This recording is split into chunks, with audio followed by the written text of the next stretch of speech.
Welcome to a new show. Brand spanking new. This is exciting. A shiny new show. This is Beer 30 Live, everybody. Thank you for joining us, and thank you. Cheers to all of you. Yes. Cheers. Here's so, to you. Is there beer? Beer. Yes. There is live beer. We are here from the beautiful Portland establishment. This is the Ram in Lake Oswego on the. It's the River. Portland. What is it officially called? Something about. What's the name of this place? Dude, I call it the Ram. You ruined the show already. Let's start over. Where are we? Does anybody know where we are? Ram Horn. The Big Ram The Horn. Big Horn Brewing Company. Oh, Big there Horn we go. Brewing Company okay. in Lake Oswego, Oregon. We're on the shores of the cresting river, the Willamette. Is that where we are? Is that the river out there? Yes, it is. What's a super fun site? Yeah. I could, if you look carefully, they're Floating snagging fish. carp. I got fish hooks. It's not that bad. It's getting better. I am. This is Pete Wright, and I'm sitting here around the table with Mr. Jamie Whitley. Jamie Whitley. It's good to be back. Hey, and Mary Bradbury Jones. Mary. I just love the shirt buttoned all the I way do. up. You The look like a librarian. Yeah, it's true. Doing what I can do to make the mic. It is. No, it works. It works. You have And, like a little ruler. You slap people's hand. Exactly. Look under my nose. I need to say. Man. All right, behave. I didn't bring dollar bills. I have to tell you, I got a bunch of email from people who, when we closed the book on Tuesday noon, from a bunch of people who said, please keep me posted. I really would like to stay in touch with you guys as you move on to the new show. Thank you to all of you who wrote to us. This is it really meant a lot to us to know that you were listening and that you actually gave a whip about what we were talking about, and we're interested in creating a show that you guys are interested in. To that, on that note, we'll have a new website, beer30live.com, and you'll be able to reach us. Actually, effective today at all of our same email addresses: Pete, Jamie, or Mary at beer30live.com. Check your emails, by the way. I saw that come through today. Instructions yes, are in there. very cool. So we're live on email. So what's the new format here? Just I kind of bring you up to speed, gang. So we've normally had a guest that we've brought on, and we've talked about certain hot topics. What are we doing here with our new Beer 30 Live, other than drinking beer? What are we headed for? I don't know that there's anything more to do than that. Well, that's true. So yeah, Mary, what are we doing here?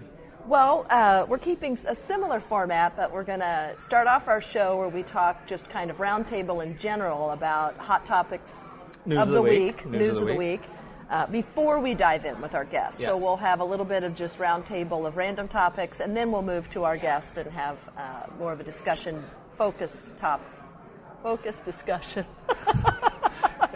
Have you already jumped into your second glass? We All need right. to stop. The Mary. beer. She's Okay. gotten a little Wow. far, Now, so. on that note, we should probably let's introduce our guests. We have some great people here today. A couple of fellas, by the way. You can take off the ties. It's okay. It's pretty casual. It's Beer 30. It is Yeah. Beer 30. It's after, you can't take And off the We tie. always have to look professional.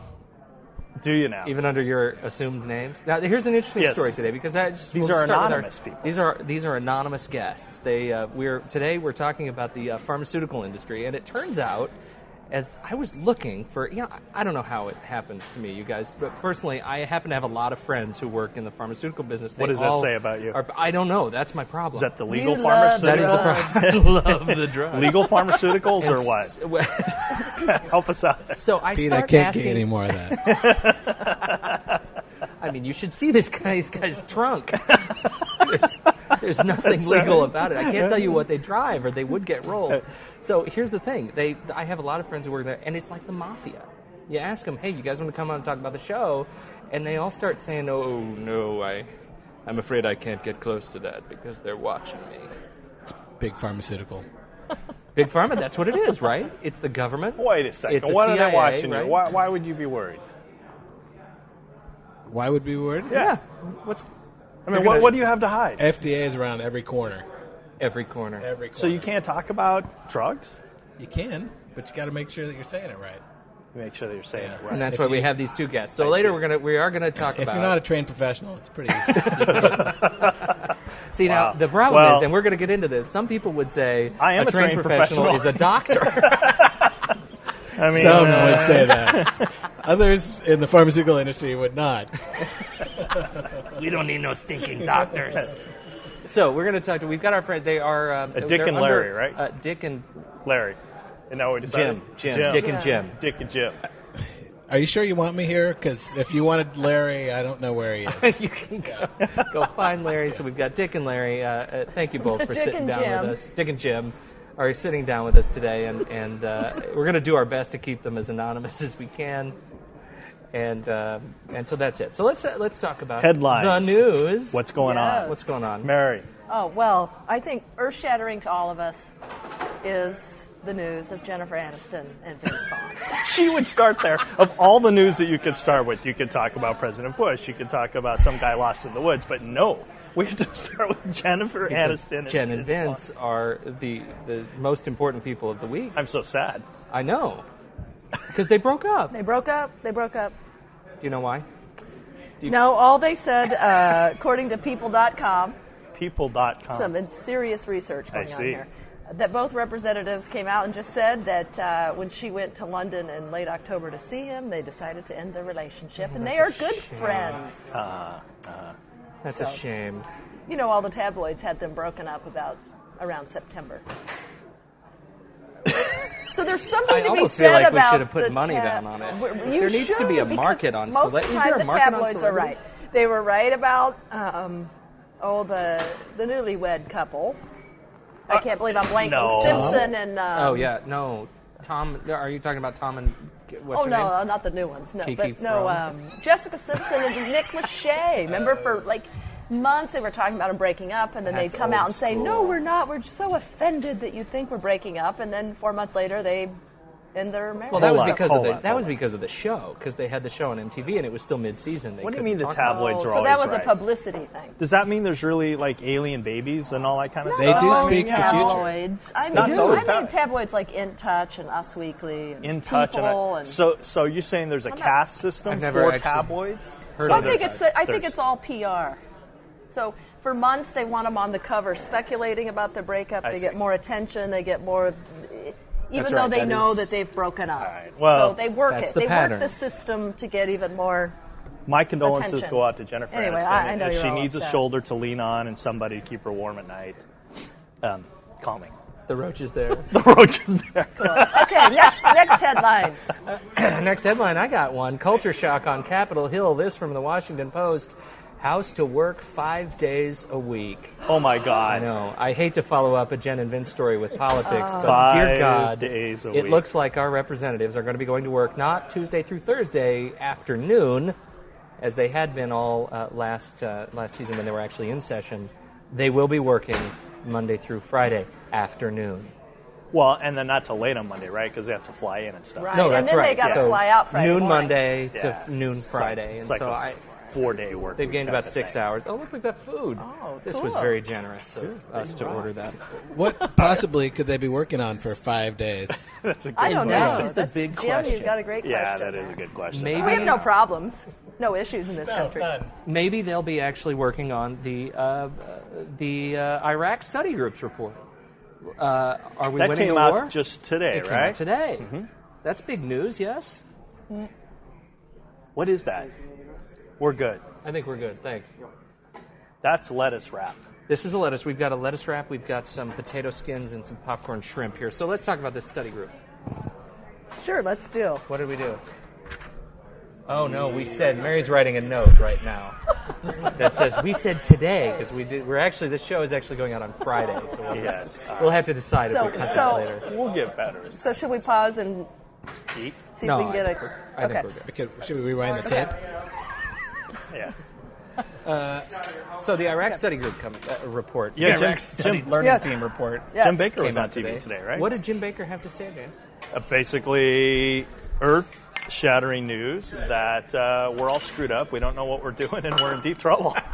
I, for one, was just totally shocked. I am, too. I had no idea. Well, this was the piece I thought that, spending $2 million a day was an efficient way of doing exactly. things. Yeah. This was the piece that I thought was so great. It was the piece between Bob Gates, the newly confirmed head of the Pentagon, right? Secretary of Defense. Secretary of Defense, who and George Bush piped together with Tony Snow, and they say, and it says George Bush says, "Yes, we're in it for victory. We're doing great in the war in Iraq. We're going to win. We're going to win. We're going to win. We're going to take home team." And then Bob Gates asked the same question. Oh, no. no, we're not doing very well at all. This is very sad. And then Tony Snow says, if you think there's a disagreement between George Bush and Bob Gates, you're sorely mistaken. You're looking for a fight where none exists. Yeah, it's a sad state. It's interesting, though, that they've been prepping for this for a long time. Since clear before the elections, you had Don Rumsfeld, him resigning. You have this commission that pretty much everybody knew what they were going to say because they've been leaking it for a long period of time. Right. And really, they're just running for cover and reporting what everybody knows and doing it in a systematical fashion. And now it becomes, now what do you do? And essentially, we're going to start cutting and running. Do you think we're going to jump? And as Bush said, we probably won't agree with the recommendations. Well, what's that? And these are just one of many ideas. Well, I saw that today. That don't agree with me. I saw that, and I'm like, he's sitting there saying, well, there are other reports that are going on. We're going to wait till those come out, and we'll talk about it. I'm like, dude, how many people do you need to tell you it's screwed up before you figure it out? So here's the question. Okay, who at the table voted for the current administration? I did. I know you did, Roach. Jamie. We have Jim. Yes, I did. Dick? Yeah. You did? Yeah. Dick, you voted? Where are you now? Because I know Mary and I are the bleeding hearts. So Of course. where? Dick, What else can I Dick, do? Dick. I feel a little disheartened that we're outnumbered all of a sudden. Well, you've Mary? always been outnumbered intellectually anyways. But That's now good. it's Keep just talking. physical. Keep spinning, James. So where are you now, you red state Republican neocons, that the war? Don't roll your eyes at me. Where are you now that the wars and that the Iraq Study Group comes out and says we're in trouble? I don't know. I'd have to look at it in the sense that there are many different aspects to that. There's talks on the council that just came up with recommendations that maybe there wasn't enough input in those recommendations, and we're getting a lot of yesterday's military advisors commenting on today's actions. Well, I mean, and actually, I think that's part of the concern is that the guys Baker's team visited Iraq once and they never left a green zone. The green zone, correct. So they didn't get into Kurdistan. Mm-hmm. Thank you. And and that is, I guess, that has been tremendous success there. They're doing it all themselves up in that province, and there's really no military of our own there. It's all handled by the Iraqis. Well, that's because that's a Not different predominantly ethnic Kurdish, group. though. I mean, the Kurds have Kurds, always right. managed themselves, and so. But when it comes to the Shiites and the Shias and all those sorts of things, I mean, how do you stop people from this ethnic back and forth? And the original plan, and I had even sat on this show, the predecessor, and argued with Mary that we had a plan for turning over provinces to the Iraqis, and then we would back our way out by doing that. And we haven't done that in a long time now. So you got like 18 provinces. We've turned over like 2 provinces, and then we're just sitting there. And so the folks come out today and say, listen, you've got to figure out how to get more trainers in. You have to figure out how to turn those over. And I think that's what you have to do. You have to start turning them over faster and pulling yourself out, because you'll never get out if you don't. It's a hit. Sorry. I mean, hindsight's always 100%. And, well, that's interesting you should bring that up. Only because look at you rustling papers. Here's what's Done some interesting research? is finding an article that talks about Cheney's comments after 1992 because he was Secretary of Defense for Bush 1, so he was involved in the first Iraq War, and basically he says several things. Number 1, Saddam's not worth U.S. casualties. Number 2. I love that one. Here's a direct quote from him. Once we rounded him up and gotten rid of his government, then the question is, what do you put in place? You then have to accept responsibility for governing Iraq. So the idea, back then he knew that if we came in and did something, we were going to have to run the country. He talks about how that if we did this, that it would be difficult to bring the country's various political factions together, and that U.S. troops would be vulnerable to insurrection and guerrilla attacks. When were these published? This was an article 93? that this was in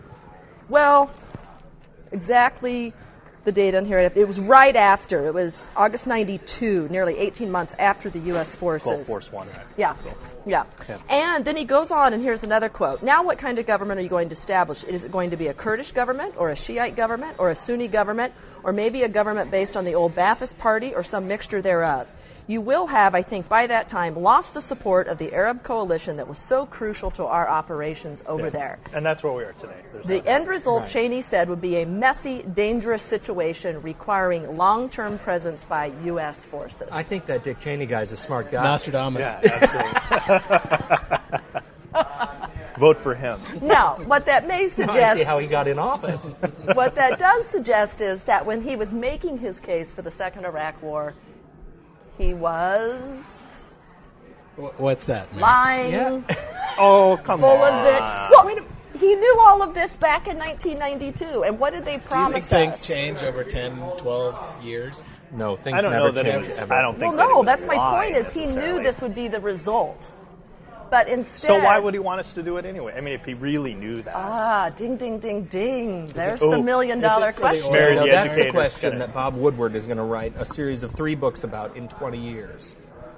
Well, Probably maybe 10. less than that. 5. He'll crank them out. You got something for us, Dick? Yes, I do. Go, Dick, go. I'd just like to point out, You just like saying that. You're like, Dick, right? Dick. I appreciate not making fun of my name. I go by Dick. My real name's Richard. And but anyway, Thanks, Dick. I'd like to point out that Saddam was feeding people head first into wood chippers prior to us invading Iraq, and I'm just curious as to, how it isn't beneficial that we remove the guy. Well, okay.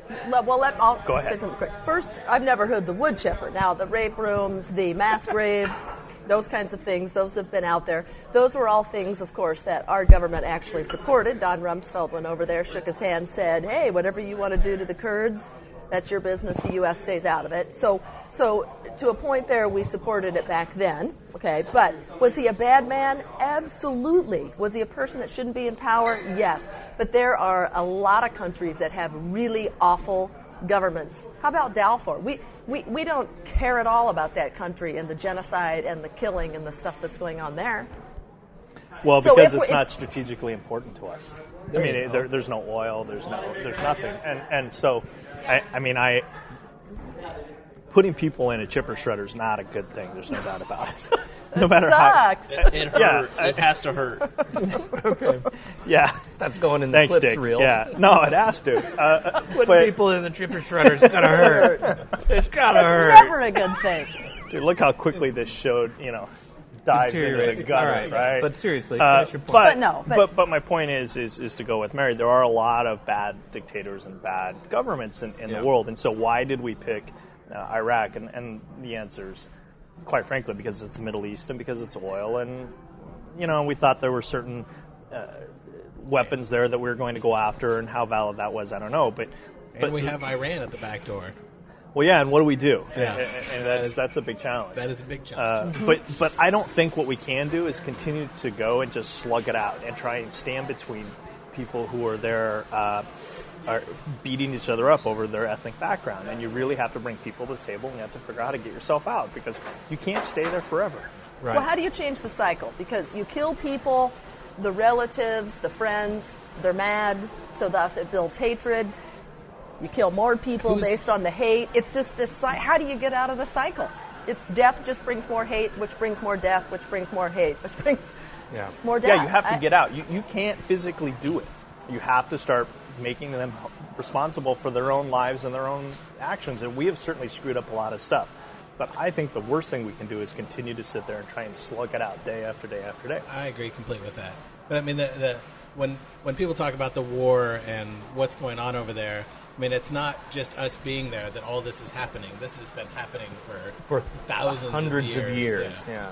And it is something that we will never get under control. That We've is something gotta that get out. Has to happen between the sects over there. All right, so predictions to move on. What's going to happen next? So what's Bush going to do? He's getting all these reports. He's got what's his name coming up there who ran this particular commission, who was the same person who ran the problems down Baker. in Florida. Baker, who ran the problems with the the first election when it was. That was Baker? Yeah. Yeah. Baker ran that defense grant down And there he's as well. lost the House and the Senate. Yeah. What's he going to do? What's now next? That's an ace in the hole if I've ever heard one, right? What's next? Predictions. No, I'd like to hear others first. You can't bank it. You guys always come to me first. We always Because come to you you always- first. you're I always asked the the You have question. so much insight, Mary. I think that they like the quagmire. They need the quagmire to accomplish their mission. So I think they will surface level, act like they're doing something about it, and my guess is in 5 years we're still there. Oh, Mary. I think No. it will not be surface Well, level. let me I say think this: he's 2 gonna- years I we're think still surface there. level- I don't think anything will really change under Bush. I agree with that. I don't think anything's I going to shouldn't change. say 5 I think years it's because who knows who the next president is. until the next president comes around, I don't think anything is going to change. I think everything rests in the president and the vice president. I don't think there's enough My presidential hope power. is that the president and vice president will listen to the people that are around them and will start making some pretty dramatic changes to getting ourselves out and changing our hope so. strategy. I hope that's true. It would hurt very badly if we were 5 years basically in the same boat. I mean, think about the not only the money costs, but We'll be people's bankrupt. lives. and people. It just the people that it's tearing apart are not just the killed, Well, but it's- the injured and the families and the That's children. really it. It's the Man. fabric of our communities here in Absolutely. this country that It's is getting horrible, torn. and to think that we'd be in that same position in 5 years makes me sick to my stomach. I agree. I mean, I think it's a tough situation. It's definitely it's not a win-win any way that you go right now. And I think our number one, I think we really have to be conscious of what's going to happen when we do go. You know, there is fighting. It's totally unstable over there. But does Iran just move in, and then we have Iran control of the Middle East? And I mean, they are obviously the biggest player. Yeah, over that there. guy's an unstable So- guy, isn't he? Yeah. But I think we should sit down and talk with them. Well, you have that report that said they really think that our government needs to sit down with Iran and Syria and bring them into the solution, bring them into the Like talks Hitler. about solution. But what does that look like Like to bring him Hitler. in? I mean, Well, I don't know. I don't know. Ow, ow, ow. The guy is totally unstable. He Yeah, that doesn't guy in know. Iran. I mean, Oh yeah, he's total he whack has job. It makes me wish. It makes me wish global politics were more like Team America, World Police. You know, I'm so Ronery. Hans Bricks. I'm I'll get you. Good. Oh, Good all right, indications there. moving Why are we on. actually Well, what here about today? Dick? He hasn't Dick talked. has been What's quiet. his prediction? Your prediction? Prior to 5 years, it won't be an entire withdrawal because we have to shore up enough to keep crazy Iran out of the picture. So Crazy Iran. So are we going to Good thing you're not systematically publishing your withdraw, real name. but still be? We're going to have a presence in 5 years. I don't think you can. Oh, well, wait. I think- Well, we've only built 12 military bases. What the hell are we going to do? Well, yeah. Walk away from all of those top-notch military bases we put money into? Yeah, I've heard they're really nice. Over I mean, there. the embassy's like insane. Yeah, cool. All right, what else? It's a weird experience. I used to live in South Korea, and that's a friendly country. And you walk in front of the military base in, Busan, and you'll get stoned. You know, there are angry people even Front of in where? friendly countries. Busan, Busan? right? Dick's been there a there's lot. some military I've been there. done that. He got one of those high-dollar massages there. Remind me to tell you my South Korea story one day. It's a scary thing to get. I mean, we're getting stoned in our own supposedly friendly country. It was a beautiful experience, don't get me wrong. But there are some really angry people about our presence. No, stoned by the drugs you... No, I'm teasing. Okay. Yeah, speaking of pharmaceuticals. Speaking Yes. of pharmaceuticals, let's go ahead and move Great into that. segue. Why are we here again today? I do want to talk about pharmaceuticals. Let's do it. Because it's a total racket. Well, From- let's from- see. I'd like to hear it from the Okay, insider. from a consumer's point of view, it feels like a total racket. Now, we have... Why does it feel that way, though? Because you look at the... And of course, we're all for good drugs and things that they do to help people. And I'm all for capitalism, people making money. Yet at the same time, the pharmaceutical companies carry so much sway in the political environment, it feels like the deck's really stacked against Americans in terms of price and those sorts of things. And so basically we're making money off the backs of people here in the United States and not giving people access to say things that they could otherwise have that would help their lives. And it feels like kind of a racket. Well, I think if you take that perception coupled with speculation around, the bills that went through where Medicare can't negotiate drug prices. Yeah, what kind of crap is that? Let's take a step back, okay? Actually, I would like it because I actually have known, what's your name again, Jim? I've actually known Jim for a long Jim time, and Dick. and I've known I'm surprised Dick for a while, and I remember. I mean, the reason we actually thought to have the pharmaceutical show is because whenever we have a conversation where you guys educate me on how the business works, I am amazed. So, tell us how the business works. Soup to nuts. Can you tell us how a drug gets to market and how the formularies work? Can you bring us into that world a little bit? And don't really fight over the mic, seriously. It's a pretty lengthy process. You could have over 1,000 different molecules that you're looking at, and one of them can make it to market. So there's a lot of R&D, and I know you hear that a lot. We're spending all the money on R&D. Get off our backs. But it truly, there is a lot that we do to get those, and there is a lot that fail. Like it's got to be somewhere in the 95 percentile of drug molecules that you look at where you find one, and from that one, there's possibly other indications that it can go for, and that's when it starts to. What are you talking about there? You're talking about like the whole Viagra thing? It was originally developed for heart, and it has a wonderful other use. It not only raises Speaking from experience, what are you doing? I'm just looking at you thinking, are you going to tell us some kind of helps story? Raise blood pressure elsewhere. You were saying? So, I mean, there is a lot that goes behind that. And we have, I think, over the last, I'd have to say like 3 to 4 years, we've been pretty much the whipping post of the media and the FDA. And, I mean, it's definitely a slanted view on what happens because I think a lot of times the pharmaceutical companies aren't actually getting out there and saying what they do, where they send, how they help.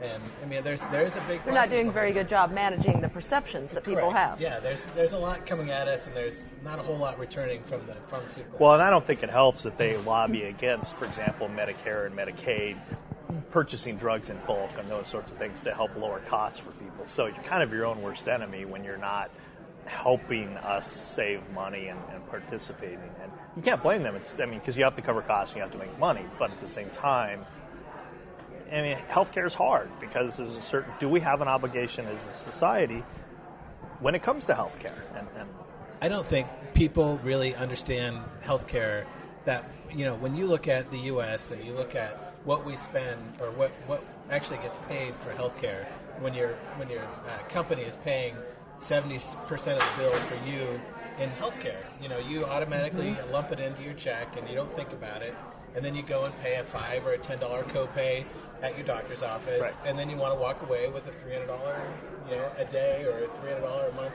prescription for nothing. And I think that people really need to understand that it is expensive and you do pay a lot, and it's not an easy it's not an easy process on educating the people about what healthcare is really worth. I wish we all had a health savings plan where you knew exactly how much you had in there, and if you needed to use it, great, but you knew that you had a $5,000 cap or this. We deal with a lot with the emergency care and the critical care in the hospitals. That breaks local economies for healthcare. Providing social healthcare for everybody. It's expensive, and I don't think people understand exactly. Okay, so tell me, if you were a Canadian pharmaceutical rep, what would you be doing? What would your job look like every day? I'd be coming to the U.S. to work. What does your job look like now, though? Okay, answer that. What do you do now as a pharmaceutical rep? Why don't you jump on this? Dick? Well, I think that there's a lot of perceptions of what we do and don't do, and I think that the main thing that we do is we do try to show the benefits of our products. I mean, that's what salespeople do.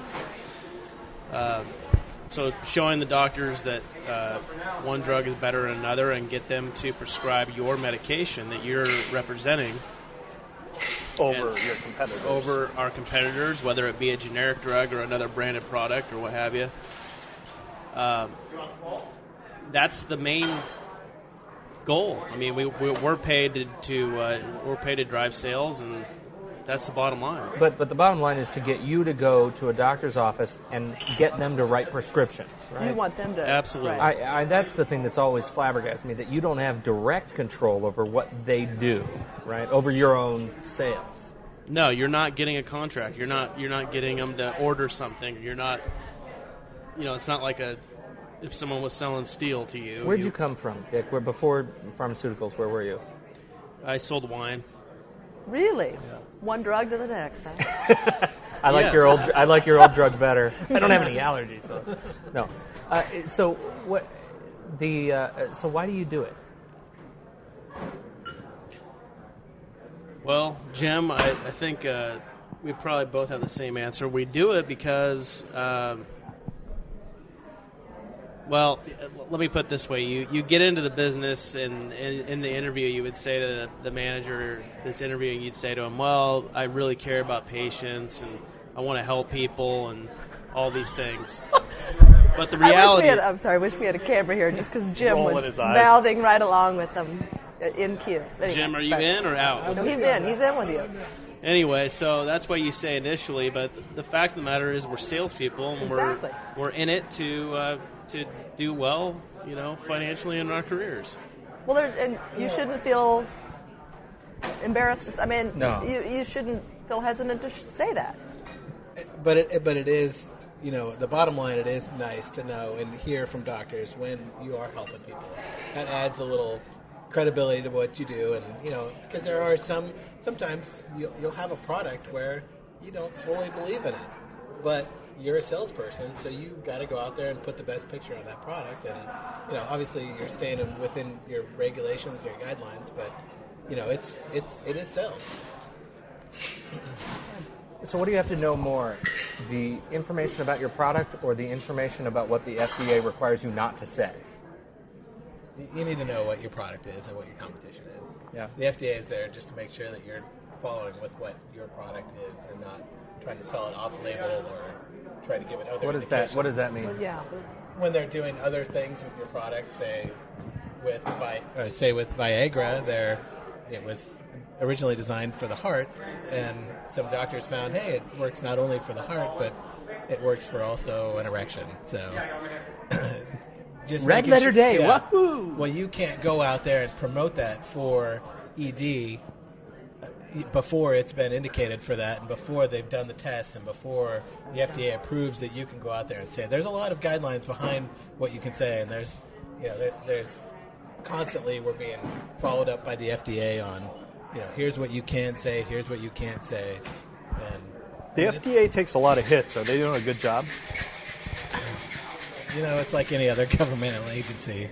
There's a lot of waste. There's a lot of time being spent on things that don't necessarily need to be spent. But there's a lot of when they don't and something happens, then where does it come back to? It comes back to the FDA. So I see why they need to cover everything that they do. Well, I guess I have one question for you guys. What do you guys think about the pharmaceutical industry's approach to advertising? And I guess kind of what I'm wondering is the advertising that started to happen, and I think you guys know what I mean. This ad comes on, you never really know what on earth the drug does, but they're convincing you need it. Are you tired, lethargic, depressed? Who isn't? Yeah, I mean, exactly. Those kinds of things. And so, do you wish you weren't a Democrat? Call 1-800. Take this pill. That's exactly right. We will cure that disease from you right away. But so what I wonder is something that, I guess, did it bring you the increase in sales you needed, or do you guys think it added to the negative perceptions around pharmaceuticals in the end? Do you think it backfired on the pharmaceutical industry? That's kind of a leading question, Mary. It does both. I don't know. I'm wondering. It does both. It gives you increased sales because they wouldn't do it. I mean, these companies are large and they're not going to waste their money as people think they would. They want to get a return on their investment.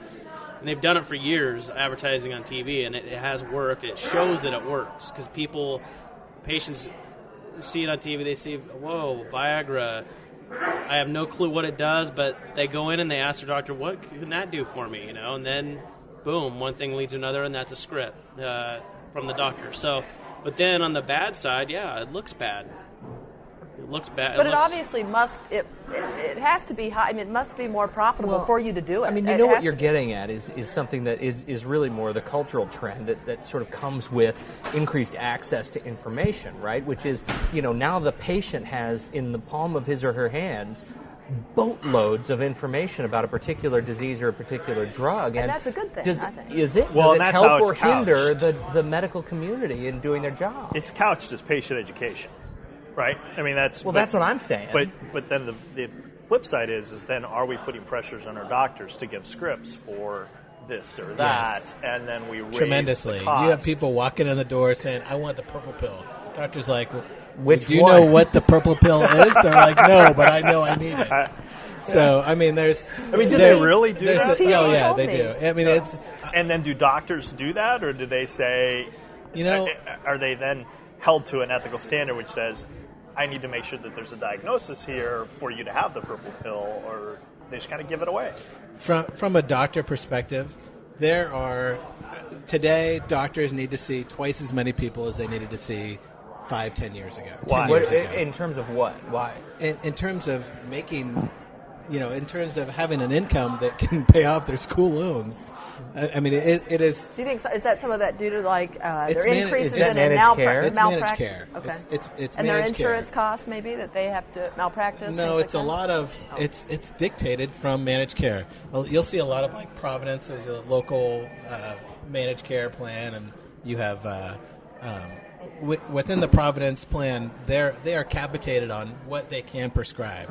If they go outside of a lot of say somebody comes in and they have ED and they want Viagra or they want Cialis, if there was a generic for that, a lot of doctors would have to use that generic first, or they have to use whatever is in their plan, or they're going to get dinged on the back end when they have this big pool of money that at the end of the year, if they haven't used all that up, then they get that back. And so it's an advantage for them to stay within there, and they're ridiculed if they go outside of that. So does that fall kind of within the same parameters of 5 minutes per patient and some of that stuff that's there? I talk to a lot of doctors, and they wish they could prescribe what they need to do, but a lot of times to keep their patients, to make sure that the patients are happy, to make sure that they're happy. When a patient comes in and they are so set on, I've researched I have gout in my leg. My leg is falling off, and this is the only thing that's going to do it, doctor. And the doctor's in his back of the mind is like, this is a sub-therapeutic option that you want, but how do you make sure that patient likes that and stays? And there's always a conflict going on with the doctor on what to do and what situation. They're obviously not going to give them some bad medication or some bad advice, but the patient now with the internet dictates a lot of what they're getting. Interesting. What kind of I don't know. I mean, what this gets to me is everything I hear is that doctors don't have the time to do the research they need to do to stay up to date on the information that they get and on the drugs and on the treatments and on and that the problem with sort of the pharmaceuticals sales push is that the education about new drugs is coming from organizations that are inherently biased in the sale. You know where I'm going with that? Well, because it's about marketing for them. I mean, really, you can step back. Yeah, and so my doctor won't deal with email, won't check email, right? So there's no customer relationship there. I can't call him and say, I just have a quick question. I can't email him. I can't do anything other than set an appointment for the $15 copay to get in for a 15-minute appointment and then move on so he can move on about his day. They don't have the time. They don't have the time. And that's why you're seeing a call where you can come in with a laundry list of ailments that you need or that you have, but they can only focus on a few of those. Unless it's a physical or something like that. But it's limited time. Take a look over the last 10 years. In the pharmaceutical industry, we have doubled, quadrupled in size. So you have, not only are you there as a physician seeing 20, 40 different patients a day, but you also have 3 times the amount of reps calling on you to tell you how great their product is. And as a physician, there's thousands of drugs out there. You can only have about a good 20 to 25 or 15 to 20 drugs that you use on a day-to-day basis. And those are the ones that you're going to stick by. And if and a lot of the time, you see this a lot with the old-timer doctors, a little bit older doctors that, graduated and this is what they've had success with, and they don't want to look at anything else. Well, there's a lot of newer technology out there that is truly beneficial, and that's kind of where the pharmaceutical industry comes in and updating them on what's new, what's current, what's better. There's a lot of things that are better than our prior generic drugs out there. Well, but then there are new drugs out there that are marginally better than their old counterparts as well. And so, but we advertise on TV saying, well, you need this, and so then you go and you get it. Have you really done anybody any favors? But you know what? I mean, in the same point, because of the managed care process, when I go out and I pay, $10 for my generic drug versus $20 for my other drug, there isn't a cost difference, right? There's no pain there for me to care. No. So maybe the marketing pitch worked, maybe it didn't. Somebody else is covering the cost. Unless you're on a fixed income. Well, and that's for the vast majority of the population. Well, and that's why people talk about doing something with a health savings account, which is you get money put in, but then you are responsible for paying your own bills, and so therefore you become more cost conscious. And so the idea is you're going to work to be more aware and make good decisions as a consumer. Not go to the ER with a cough. Well, yeah. I mean, and that's what you see a lot of. If there's no real cost for you, then you really don't care. Right. It's fairly irrelevant. And that's the problem, of course, universal health care, which is if it doesn't really cost you anything, why do you care? And so then you go there for everything, and you end up abusing it, which drives up the cost. And you'll see great doctors leaving in droves or, not wanting to practice anymore because it's all told to them how they're going to prescribe. Yeah, I mean, they're in a tough spot. I talked to my doctor one time and I asked him how much, when you look at those patients, 20 patients a day or whatever it is, how many of them have legitimate, true health ailments, or how much is it related to stress, the environment, food choices, and all those sorts of things? He's like, listen, 80% of it is just junk. He says about 20% of the people have a true issue. The rest of it is stress or divorce, or you're eating McDonald's every day or whatever it is, and they're trying to figure out how to resolve those things, so they go to the doctor. And he's like, in a lot of cases, hoping for answers. It's not a lot I can do. I can give you a drug, but I don't know that that's truly the answer. Without being a therapist, they really can't do a whole lot. Well, exactly. Yeah. Mm-hmm. Yeah. Now, I once had having allergies. Had an allergist, and you'd meet with him, and you'd be talking about different things. And one of the things I really liked about him was he'd say, "Now, refresh me on your insurance." He'd be like, How is your insurance with your pharmaceuticals? And then depending on what your insurance was is what he determined the drug. So making sure that he didn't prescribe like the most expensive drug to somebody that'll pay a lot out of pocket for it. Then he'd find a different drug for people that.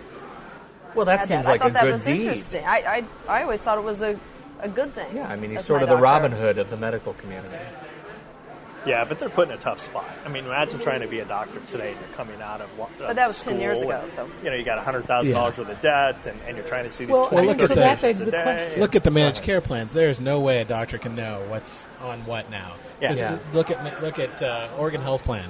How many different plans can you have underneath that? And I ask a doctor about managed care, and they're like, talk to my nurse. They don't pay attention. I don't have time to. All right, that should be off their radar. So they shouldn't have to worry about that. What's next? I mean, what this says to me is that we have a system that's in some sort of trouble because the doctors don't know what things are costing and where they can't keep up with the latest information. And you guys as reps are put in a difficult position because one of the things we haven't talked to is just medical access. I mean, how much access do you have today versus how much you had 2 years ago or 5 years ago to the medical community? You mean as pharmaceutical reps? In terms of as reps. Okay. you've got people crawling for universal health care. What is next for this system that clearly we need something to give more access and more information to more people at a cost that they can afford? Well, and don't forget, we are paying more for health care than other industrialized nations and getting less in return. So our system's clearly screwed up with a lot of overhead. There's some great articles. We should post them on the website. I read one really recently from the guy who wrote Freakonomics, talking about how much we get and what other countries give back and some of the overhead and that kind of stuff. And, it's a horrible mess. That's always been one of my questions, because a lot of times when you're listening to the arguments around universal health care, and I think we've said it here today, is it's very expensive. People need to understand how expensive it is. And so then my question, I sit back and say, well, then how do the other 49 industrial countries do it? Yeah, because they do. So, but some of that comes back to how much what's the size of their population and what's the size of their expectation, and the level of the care. That's and the level of care. Right. We expect to have you certainly do everyone is Harvard Med School trained cardiologist, and that's what I expect when I go to have a wart removed from my toe. Never had that done. I have very nice feet. Thank you for that. That was a picture that just... Yeah, I think I need to go take a shower. It's a little disgusting. But what's the answer? It's going to come up again politically. Well, you guys are the brainiacs. Really, you're looking at 2008. This is going to be a very hot topic. What would you want to see for your industry? I think ultimately what's going to have to happen is there are, like on the pharmaceutical side, there has to be a reduction in our sales force. And you're seeing that already with Pfizer. Pfizer has gobbled up companies one after another and kept their sales force. And now they have, in the area that we're in now, they have sometimes 5 reps calling on the same doctor for the same products. Like, how much repetition? They say that after the 6th time you talk about it, it starts to get into your memory, but that's a little overkill, I think. Yeah. Make sure that's efficient business practices. Yeah. And I think that's what we're finding out now. Especially, I'm sure you'll be seeing this more with other companies as well. Is there's going to be a downside to the pharmaceutical industry, and I think there's ultimately going to become a more specialized rep where there's going to be one rep from the company or a couple reps from the company that handle a certain area, and they are going to be able to get in and get to see the doctors and get the vital information that doctors need on the current, new medications that are out there that are truly beneficial for not only them but their patients. And looking at, when you look at pharmaceuticals and you look at one to another in the same class, you're oftentimes, if you were to prescribe maybe a better medication and be more preventative, you would have it would return tenfold on the back end when they end up in the hospital for something that didn't happen because you had to prescribe an inferior medication. So, there's a lot of things. I think it's obviously our pharmaceutical industry is going to be down a little bit. Doctors need to be able to see a fewer patients so they can spend more time with them too. And I'd love to see that happen. Are we headed towards universal health care, do you think? Hillary in 2008? Yeah. Hillary in 2008? Hillary so quiet. Dick has thoughts. He's shaking I got his thoughts Dick on that. always has thoughts. I don't think we will see that in the United States based on one thing that Roach said earlier when we first opened up. He said that, is it okay for me to call you Roach? It's totally cool, Dick. He's still adjusting to the new nickname. I am we'll adjusting. talk about that in a minute. Okay, all right.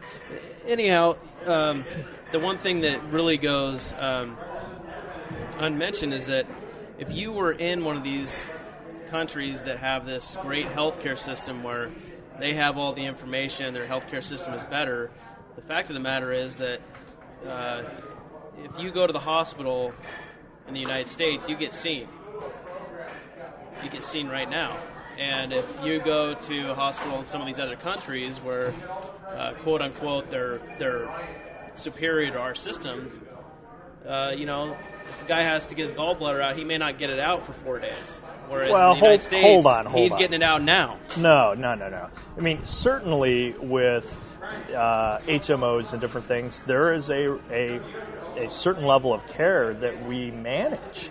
and you're not necessarily going to get in right then and there. I mean, you don't know that. Take your dental cleaning, for example, and you have to set an appointment, and it's 6 months out, and all those sorts of things. So, I mean, we already do that with our healthcare system and our different insurance companies and those sorts of things. So how is that any different?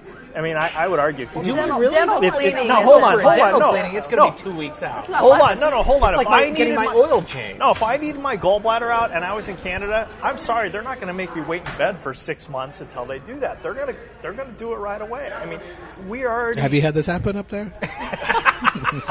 Well, no, but I had this problem with this gerbil one time. No, I mean, Richard. No, dude. I mean, they're not going to make you just sit in pain, and we already manage people. No, they'll just drug you out. Yeah. No, we already do that in the United States. So I don't know. I grow frustrated when we say, oh, well, if we go to some kind of national system, everybody's going to have to wait in line for months and months and months, and you're never going to get any care and all that kind of stuff. I'm not saying it might not be worse than it already is, but it already happens today. You will reduce the number of doctors that want to practice medicine because they will not be Where are they getting going paid. to go? Where are they going to go? Other Oh, professions. interesting. How about they're smart people? They'll find jobs. But if you reduce the number of doctors, that will create a backlash as far as lines are concerned and what people can get done. That's an interesting. I mean, why should we? I don't know. I don't know that universal health care is the answer. I think we ought to try doing more health savings accounts and those sorts of things. But I mean, I don't know. I worry about hyperbole of all the doctors are going to leave, and where are they going to go? Argentina practice? Well, I mean, really. that also I don't know, leads man. into There's a a lot of question. organ thievery there. I don't know. I'm just saying that. I don't know that for sure. That also leads into a question of how many people are doctors because of the idea of being a doctor, being a doctor and helping other people, and how many are doctors because it means a big paycheck. Yeah, good money. Yeah, I would have to say that the first part of that would be the equation, that they want to help, but they're not going to be able to help if they can't make the money. Yeah. You know, true. I mean, well, because doctors. I mean, isn't this what we're seeing? That the transition right now is between doctors who make a really high paycheck and doctors who are doing it to help people, and that's the transition. I mean, doctor does not mean always the six-figure income. No. Anymore. I mean, doctor is another profession where it's about helping people. Doctors that make a lot of money are the specialists. Yeah. Well, yeah, they specialize and they charge cash. Right. And then they go to a different clientele. I think they're called dentists. Dentists don't have managed care. That's right. They do not sell out, Botox so they're doing great. lipo or whatever. I've got a friend that's an orthodontist. No managed care. Very happy. You want new teeth? That's $5,000 a tooth. Yeah. So I mean, it's a totally different perspective, and you will see a trend when going to universal health care of physicians thinking twice about being a doctor. The ultimate thing is to help people, but if you can't help people and help yourself, then and that is the last where word. are you? Where are you? Thank you so much, Jim, for that insightful commentary. You guys, thank you for sitting down with us. This has been it's quite an education. Always, we have you guys get to have such Well, I'm sure it's hard to kind of sit here and feel like your industry is on attack, and that's certainly not what that's not what we're intended to do. As a matter of fact, I learned a lot just about how the industry works. It's not. I don't think it's a. What do you want to say something? No, I just wanted to say I appreciate you letting us have this venue to let you know and just kind of put it out there. What are the perspectives, and where are we, and what do we look like? Yeah. If you could see us now. Well, on that note, we are. We should be out of here. We're going on an hour. I again want to thank all the folks who have written this email. This is an enthusiastic crowd. We're glad to have you listening to us. Glad to welcome you to Beer 30 Live. And anything for you guys? I was just saying, just keep in mind this is a little slightly new format for us, so bear with us as we adjust and get used to it. And hopefully our next show will be better than this one. Every team needs its apologist. Look at the Democratic Party. No. I think we kick ass. I think we're going to have a great show. I'm excited about this format. And I think we're going to do some really cool stuff. So I'm very excited about it. And we've, for those of you who are listening, we've actually sat down and planned other shows besides this one. So keep listening because they are good. They're consistently good. We've got good guests, and and we're really excited about this. And thank you to the Big Horn Brewery in Lake Oswego, Oregon, for letting us sit in the corner and take advantage of their beer. Let's have a little going away toast. A good little going away good. toast. Beer to, 30 Live. Big Horn. Thank you, folks. And Cheers. We're out. Are you emailing your porn star friend? I'd better do that too. Dude, if you want in on that, you better watch. We do want it. Dude, we want in. Roach, behave. We want in on the porn star. Oh, don't ever say that again. You guys will. Do you have that on tape? It I is am a- recording that. It is a chick, though, right? Dude, because I don't want. Half.